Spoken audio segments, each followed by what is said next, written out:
जय हिंद, नमस्कार साथियों। तो आप लोग कैसे हैं? तो चलिए आज हम लोग पॉलिटी का वन शॉट वीडियो लाए हैं, जिसमें जगदेव सर का पॉलिटी का नोट है। उसी से हम लोग पूरा पॉलिटी यहाँ रिवीजन करेंगे। भाग 1 से लेकर भाग 22 तक पूरा पॉलिटी आज हम लोग रिवीजन करेंगे। तो चलिए आप लोग शुरू से अंत तक बने रहिएगा और चैनल को सब्सक्राइब, लाइक और कमेंट जरूर करिएगा। तो चलिए हम लोग शुरू करते हैं। देखिए सर का पॉलिटी का नोट है, संपूर्ण भारतीय संविधान। तो चलिए स्टार्ट करते हैं। तो चलिए हम लोग पॉलिटी स्टार्ट करते हैं। पुलिस सर का नोट है, बहुत अच्छा नोट है। तो चलिए स्टार्ट करते हैं पॉलिटी। जैसे देखिए राज्य व्यवस्था, किसी राज्य राज्य पॉलिटी में होता है राज्य देश को चलाने के लिए जो व्यवस्था किया जाता है उसे हम राज्य व्यवस्था कहते हैं। ठीक है। तो सभी देश में अपना अपना सभी का पॉलिटी राज्य व्यवस्था होता है सभी देश में राज्य चलाने के लिए। तो भारत में राज्य को चलाने के लिए राज्य व्यवस्था उसे हम भारतीय राज्य व्यवस्था कहते हैं। जैसे देखिए संविधान, देश से राज्य को चलाने के लिए सभी नियम एवं कानून एवं व्यवस्था की चर्चा जिस पुस्तक में होता है उसे संविधान कहा जाता है। अब आते हैं संविधान से कुछ पॉइंट है, छोटा छोटा पॉइंट, बहुत वीआई है। दुनिया का सबसे पुराना संविधान ब्रिटेन का है। फिर दुनिया का सबसे पुराना एवं अलिखित संविधान ब्रिटेन का है। दुनिया का सबसे पहला लिखित संविधान अमेरिका का है, जो लागू 1789 में हुआ था। नोट, अनुच्छेद के आधार पर दुनिया का सबसे छोटा संविधान अमेरिका का है। अनुच्छेद के आधार पर बोलेगा कि दुनिया का सबसे छोटा संविधान किसका है, तो अमेरिका का है। दुनिया का सबसे छोटा संविधान मोनाको का है, इसमें अनुच्छेद 96 है। शब्द 3814 शब्द है। विश्व का सबसे बड़ा लिखित संविधान अगर बोलेगा तो भारत हो जाएगा। विश्व का सबसे बड़ा लिखित संविधान किसका है, तो भारत का है। अब आते हैं भारतीय संविधान में भागों की संख्या 22 है। अनुच्छेद 395 है। अनुसूची 22 है। अब अगर गिनती के आधार पर बोलेगा तो भाग कितना है, 25 भाग है। जैसे क्लास 9 में होता है ना कि 9A 9B 9C, तो उसी के आधार पर इसमें 4 के 9 की ए और 9 की बी 14 के बांट दिया गया है। और भाग 7 को 7वां संविधान संशोधन 1956 में रद्द कर दिया गया है। भाग 7 को रद्द कर दिया गया है। अब आते हैं भाग 1 से लेकर भाग 22 तक पूरा हम लोग आज पढ़ेंगे। तो जो भाग 1 में है संघ एवं राज्य क्षेत्र। संघ का मतलब होता है राज्य, 28 राज्य, संघ 28 राज्य। और राज्य क्षेत्र का मतलब होता है केंद्र शासित प्रदेश, 8 केंद्र शासित प्रदेश। तो भाग वन में हम पढ़ेंगे 28 राज्य और 8 केंद्र शासित प्रदेश के बारे में पढ़ेंगे। इसमें अनुच्छेद 1 से 4 तक है। जिसमें अनुच्छेद 1 और अनुच्छेद 2 और अनुच्छेद 3 बहुत ही आई है। तो आइए अनुच्छेद 1 पढ़ते हैं। अनुच्छेद 1 में है संघ एवं राज्य क्षेत्र। संघ एवं राज्य क्षेत्र मतलब भारत राज्यों का संघ है। क्या है, भारत राज्यों का संघ है। अनुच्छेद 2 में है कि विदेशी क्षेत्रों को भारत में शामिल करने की शक्ति है। मतलब किसी देश को भारत में हम शामिल कर सकते हैं, जैसे नेपाल हो गया, भूटान हो गया, उस भारत में शामिल कर सकते हैं। जैसे सिक्किम को अनुच्छेद 2 के तहत ही भारत का अभिन्न अंग बनाया गया। सिक्किम को अनुच्छेद 2 के तहत भारत का अभिन्न अंग बनाया गया। अब आते हैं अनुच्छेद 3, देश के अंदर नाम परिवर्तन, सीमा परिवर्तन, नए राज्यों का निर्माण अनुच्छेद 3 के तहत किया जाता है। ठीक है। अनुच्छेद 4 उतना भी नहीं है, फिर पढ़ लेते हैं। अनुच्छेद 2 और 3 में किए गए कार्य अनुच्छेद 368 के तहत संविधान संशोधन नहीं माना जाएगा। ठीक है। आज़ादी के समय भारत में देशी रियासतों की संख्या 562 थी। आज़ादी के समय देशी रियासतों की संख्या कितना थी, 562। भारत का एकीकरण सरदार वल्लभ भाई पटेल के द्वारा किया गया था। जिसे सरदार वल्लभ भाई पटेल को लौह पुरुष भी कहा जाता है। सरदार वल्लभ भाई पटेल को हम क्या कहते हैं, लौह पुरुष। सरदार वल्लभ भाई पटेल को हम लौह पुरुष भी कहते हैं। चलिए, सरदार वल्लभ भाई पटेल को हम लौह पुरुष भी कहते हैं। जम्मू कश्मीर रियासत को विलय पत्र के द्वारा, जम्मू कश्मीर रियासत को किसके द्वारा, विलय पत्र के द्वारा 26 अक्टूबर 1947 को भारत का अभिन्न अंग बनाया गया। फिर जूनागढ़ रियासत को जनमत संग्रह के द्वारा, जूनागढ़ रियासत को किसके द्वारा, जनमत संग्रह के द्वारा नवंबर 1947 में भारत का अभिन्न अंग बनाया गया। हैदराबाद रियासत को पुलिस कार्रवाई के द्वारा, हैदराबाद रियासत को पुलिस कार्रवाई के द्वारा सितंबर 1948 में ऑपरेशन पोलो के तहत भारत का अभिन्न अंग बनाया गया। ठीक है, चलिए अब आते हैं, नोट पढ़ते हैं। नोट, देशी रियासतों को भारतीय संघ का अंग बनाने में सरदार वल्लभ भाई पटेल एवं बीपी मेनन ने सबसे महत्वपूर्ण भूमिका अदा की। कौन कौन, सरदार वल्लभ भाई पटेल और बीपी मेनन ने। ठीक है, अब आते हैं, भाषा के आधार पर राज्य बनाया जाए या नहीं, इसके लिए सबसे पहले एस्केधर कमेटी को बनाया गया था जून 1948 में। बनाया गया कब, जून 1948 में। किसको, एस्केधर समिति को जून 1948 में बनाया गया और रिपोर्ट सौंपा दिसंबर 1948 में। रिपोर्ट सौंपा, बनाया गया था जून 1948 में और रिपोर्ट कब सौंपा, दिसंबर 1948 में। इस रिपोर्ट ने भाषा के आधार पर राज्यों के पुनर्गठन का विरोध किया था।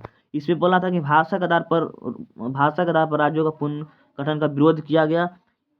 प्रशासनिक आधार पर राज्यों का पुनर्गठन का इसमें समर्थन किया गया था। किसके आधार पर, प्रशासनिक आधार पर राज्यों का पुनर्गठन का समर्थन किया गया था एस्केधर कमेटी में, जिसमें जून 1948 में अपना रिपोर्ट बनाया और सौंपा, दिसंबर 1948 में सौंपा। अब आते हैं JVP समिति, इसका सदस्य पंडित जवाहरलाल नेहरू था, सरदार वल्लभ भाई पटेल था और पटाभी सीतारामैया थे। इसमें कौन कौन, पंडित जवाहरलाल नेहरू, सरदार वल्लभ भाई पटेल और पटाभी सीतारामैया। अपना रिपोर्ट बनाया, दिसंबर 1948 में रिपोर्ट बनाया और रिपोर्ट सौंपा। अप्रैल 1949 में रिपोर्ट सौंप दिया था, अप्रैल 1949 में रिपोर्ट सौंप दिया था।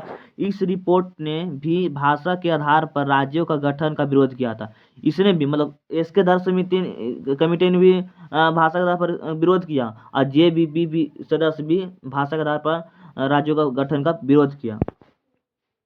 तेलुगु नेता राम उल्लू ने 56 दिन का आमरण अनशन तथा 15 दिसंबर 1952 को उनकी मृत्यु के पश्चात बनाया गया। कौन, तो फजल अली समिति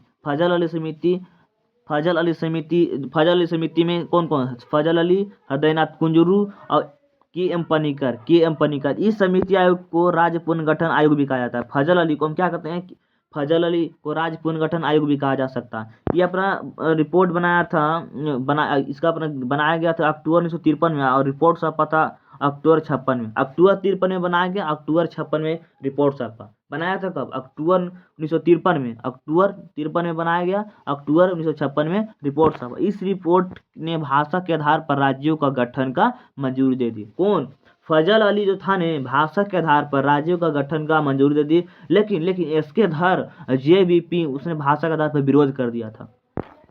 ठीक है, अब आते हैं 1 अक्टूबर 1953 को आंध्र प्रदेश राज्य का गठन किया गया। 1 अक्टूबर 1953 को आंध्र प्रदेश राज्य का गठन किया गया।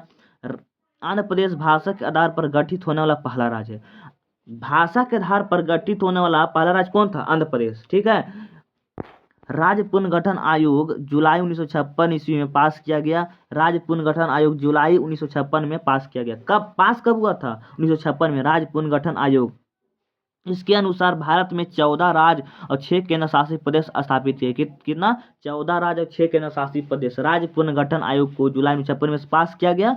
अब इसके अनुसार 14 राज्य और 6 केंद्र शासित प्रदेश का स्थापित किया गया था। ठीक है, फजल अली अपना रिपोर्ट दिया 56 में। फजल अली अधिनियम भी 56 में। फजल अली अधिनियम को ही राज्य पुनर्गठन अधिनियम कहा जाता है, इसलिए राज्य पुनर्गठन अधिनियम 1956।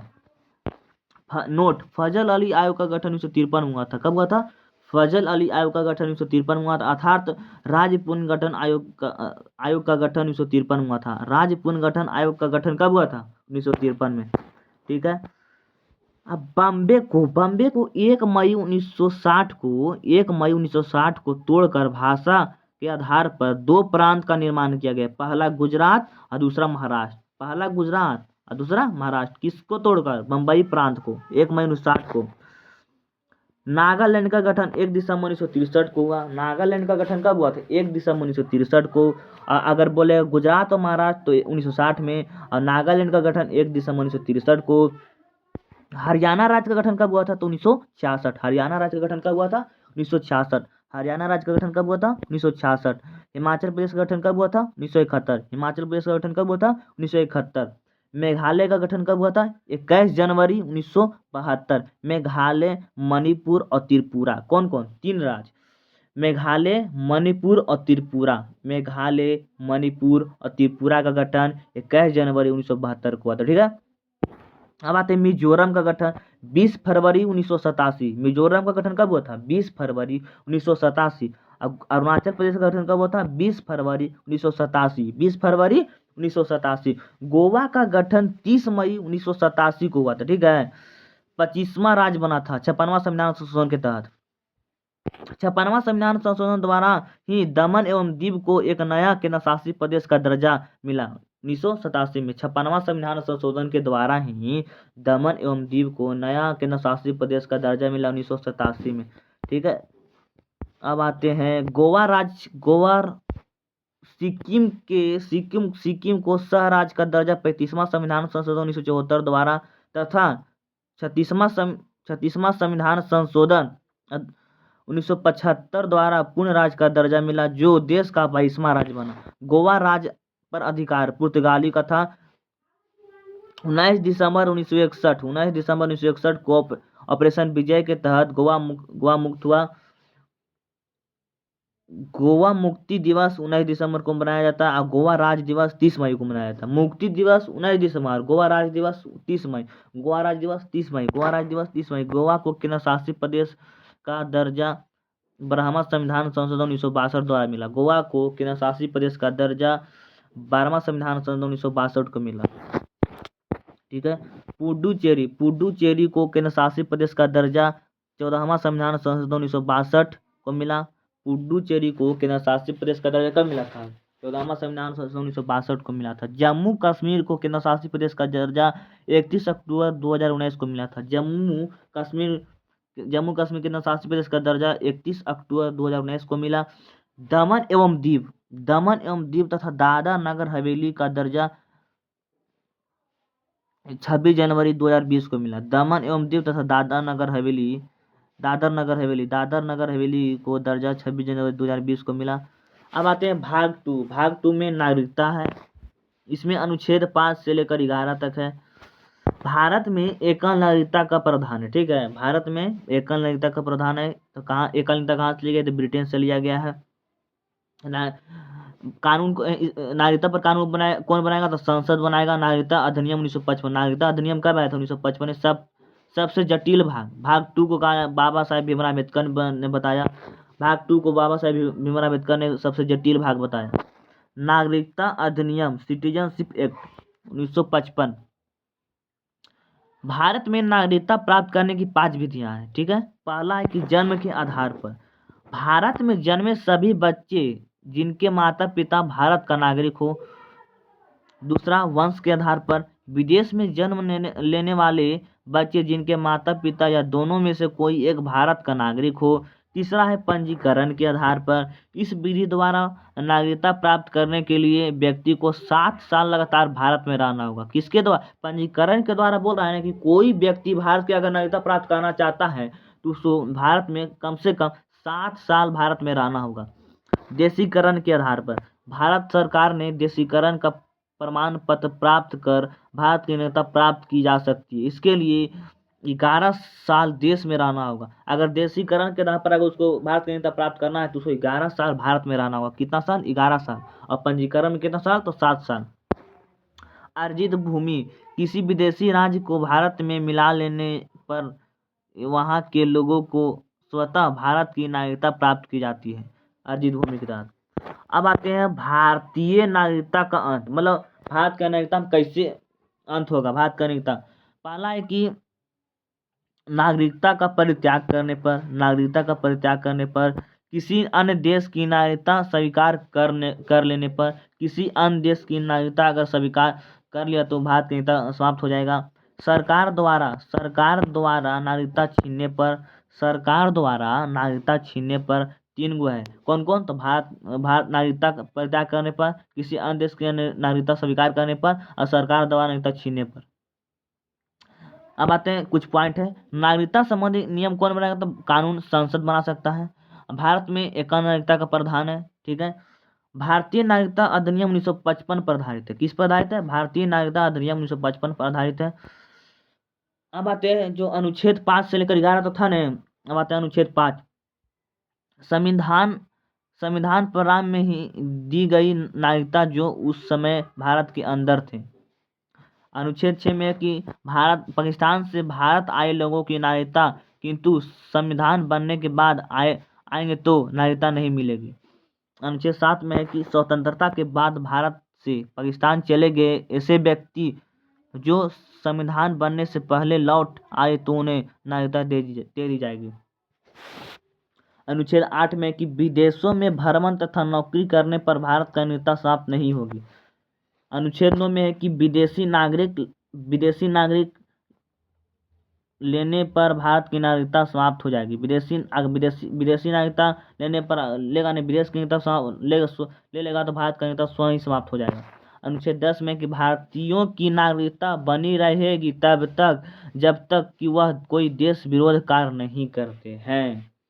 अनुच्छेद 10 में बोलता है कि भारतीयों की नागरिकता बनी रहेगी तब तक जब तक कि वह कोई देश विरोधी कार्य नहीं करता। अनुच्छेद 11 में है न कि नागरिकता संबंधी कानून संसद ही बना सकता है। यह जिम्मेदारी गृह मंत्रालय को दिया गया। किसको दिया गया? गृह मंत्रालय को दिया गया। अब आते cab, the citizenship amendment bill आया था कब बाबू? तो 2019 में यह नागरिकता संशोधन विधेयक बिल आया और कानून बन गया 2019 में ही। सिटीजनशिप अमेंडमेंट एक कानून बन गया, नागरिकता संशोधन अधिनियम 2019 में बन गया। सबसे पहले लोकसभा में 9 दिसंबर 2019 को पास हुआ, फिर आया राज्यसभा में 10 दिसंबर 2019 को पास हुआ, फिर आया राष्ट्रपति के पास 12 दिसंबर 2019 को हस्ताक्षर अनुमति दे दिया गया। अब कैब्स इस प्रकार CAA लागू हुआ। तो लागू कब हुआ था? 10 जनवरी 2020 को लागू हुआ था। पूर्ण रूप से लागू हुआ था 11 मार्च 2024 को। पूर्ण रूप से कब लागू हुआ था? यही पूछेगा कि पूर्ण रूप से लागू कब था? 11 मार्च 2024 को पूर्ण रूप से लागू हो गया था। अब सिटीजनशिप अमेंडमेंट एक्ट का प्रावधान है कि 3 देश, पाकिस्तान, अफगानिस्तान और बांग्लादेश के, ये 3 देश का केवल अल्पसंख्यक कौन अल्पसंख्यक में कौन है? 6 गो आएगा। हिंदू, सिख, ईसाई, पारसी और बौद्ध और जैन। हिंदू, सिख, ईसाई, पारसी, बौद्ध, जैन। बौद्ध भी आई है। हिंदू, सिख, ईसाई, पारसी, बौद्ध, जैन। जैसे इन लोग के पंजीकरण के आधार पर 5 वर्ष में नागरिकता मिल जाएगा। उसमें था कि 7 वर्ष मिलेगा पंजीकरण आधार पर, लेकिन इसमें है न इन लोग के 3 देश का नागरिकता, हिंदू, सिख, ईसाई, पारसी और बौद्ध, जैन है न अल्पसंख्यक, इन लोगों को पंजीकरण के आधार पर 5 वर्ष में ही नागरिकता मिल जाएगा। और देशीकरण और प्राकृतिकरण के आधार पर उसमें था कि देशीकरण के आधार पर 11 वर्ष में, लेकिन इन लोगों को देशीकरण के आधार पर 7 वर्ष में ही नागरिकता मिल जाएगी। यही छूट मिला था बस। अब आते हैं NRI, non resident Indian passport. इसमें है न कि अगर कोई भारतीय नागरिक कमाने के लिए, व्यवसाय, शिक्षा प्राप्त करने के लिए भारत से बाहर जाता है तो उन लोग पर NRI लागू होता है।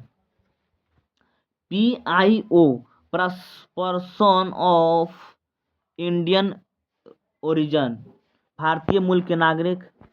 ये सब सर से आप लोग समझ लीजिएगा, इतना हम नहीं बता सकते। अब आते हैं भाग 3 मूल अधिकार, मौलिक अधिकार। मूल अधिकार भी मौलिक अधिकार बोला जाता है। भाग 3 में है कि अनुच्छेद 12 से 35 तक। इसमें कितना कहाँ तक है? अनुच्छेद 12 से 35 तक। इसे भारत का मैग्ना कार्टा भी कहा जाता है। मैग्ना कार्टा का अर्थ होता है अधिकार पत्र। मैग्ना कार्टा का अर्थ क्या होता है? अधिकार पत्र। मैग्ना कार्टा का अर्थ क्या होता है? अधिकार पत्र। ये पूछता है कि मैग्ना कार्टा का अर्थ क्या होता है? अधिकार पत्र। पहली बार मैग्ना कार्टा का प्रयोग इंग्लैंड में हुआ था। इंग्लैंड के राजा जॉन मेयर के समय 1215 ईस्वी में, जिसमें किसानों को लिखित में कुछ अधिकार दिया गया था। भारत मौलिक अधिकार का मांग बाल गंगाधर तिलक ने प्रस्ताव स्वराज विधेयक 1855 ईस्वी में दिया था। प्रस्ताव का स्वराज विधेयक कब आया था? स्वराज विधेयक 1855 ईस्वी में बाल गंगाधर तिलक सबसे पहले, फिर नेहरू रिपोर्ट दिया था 1928 में। मोतीलाल नेहरू ने कब दिया था? 1928 में। फिर कांग्रेस ने दिया था। कांग्रेस ने कराची अधिवेशन में 1931 में इसकी अध्यक्षता जिसकी अध्यक्षता